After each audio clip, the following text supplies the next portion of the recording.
নমস্কার বন্ধুরা, চলে এলাম আবার একটা নতুন ব্লগ নিয়ে। আজকে বানানো হচ্ছে বাঁধাকপির পকোড়া। তো বাঁধাকপি পকোড়া কি করে বানানো হয় সেটা দেখতে থাকো স্টেপ বাই স্টেপ।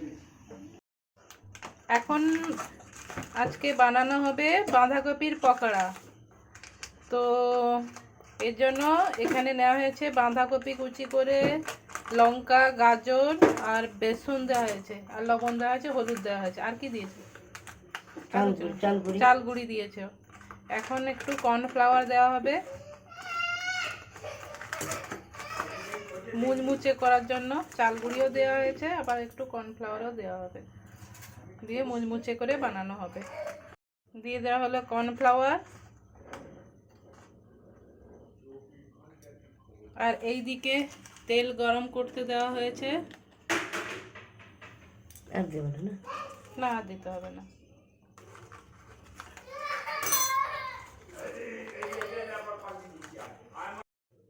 এখন এতে দিয়ে দেওয়া হচ্ছে একটু ভাজা মশলা। এই ভাজা মশলাতে আছে শুকনো লঙ্কা, জিরে, ধনে, মৌরি, তাই তো? দিয়ে শুকনো খোলায় নেড়ে তাকে গুঁড়ো করে রাখা হয়েছে, সেই গুঁড়ো মশলা দেওয়া হলো।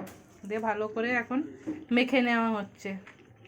তাহলে কি কি দিলাম? বাঁধাকপি, গাজর আর কাঁচা লঙ্কা, বেসন, হলুদ, নুন, চাল গুঁড়ি, কর্নফ্লাওয়ার আর ভাজা মশলা দিয়ে ভালো করে মেখে তেলে ভেজে নিতে হবে। তাহলে তৈরি হয়ে যাবে মুচমুচে বাঁধাকপির পকোড়া বা ভেজ পকোড়া, যাই বলতে পারেন। এই যে পড়ে গেছে এখন বাঁধাকপি পকোড়া। নিরামিষের দিনে এরকম বানিয়ে খেতে পারেন, খুবই ভালো লাগবে।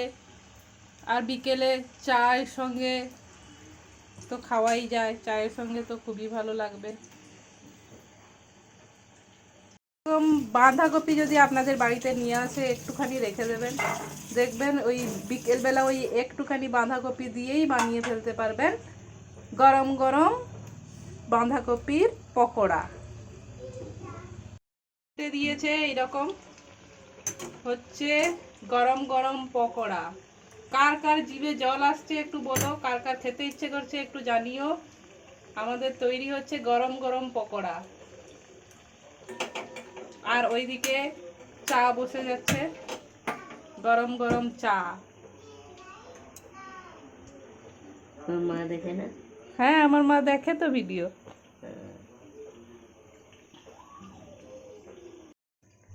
দেখো আমাদের পকোড়া প্রায় শেষের পথে হয়ে এসছে, প্রায় নামিয়ে নেওয়া হবে এবার। তো এখানেই ভিডিওটা রাখছি। কার কার ভালো লাগলো অবশ্যই জানিও। এইভাবে বাড়িতে বানিয়ে খাও, দেখবে সত্যিই ভালো লাগবে। চাটনি দিয়ে খাও, চাটনি দিয়ে খেতে পারো, সস দিয়ে খেতে পারো, চায়ের সঙ্গে তো অবশ্যই খাওয়া যায়, মুড়ি মেখেও খেতে পারো, যার যেটা ভালো লাগে তাই সেইভাবে খাও। বাড়িতে বাঁধাকপি আনলে অবশ্যই একটুখানি কেটে রেখে দেবেন, যেটা বিকেলবেলা বানিয়ে খেতে পারবেন, খুব ভালো লাগবে, বাড়ির লোকও সন্তুষ্ট হয়ে যাবে। টাটা।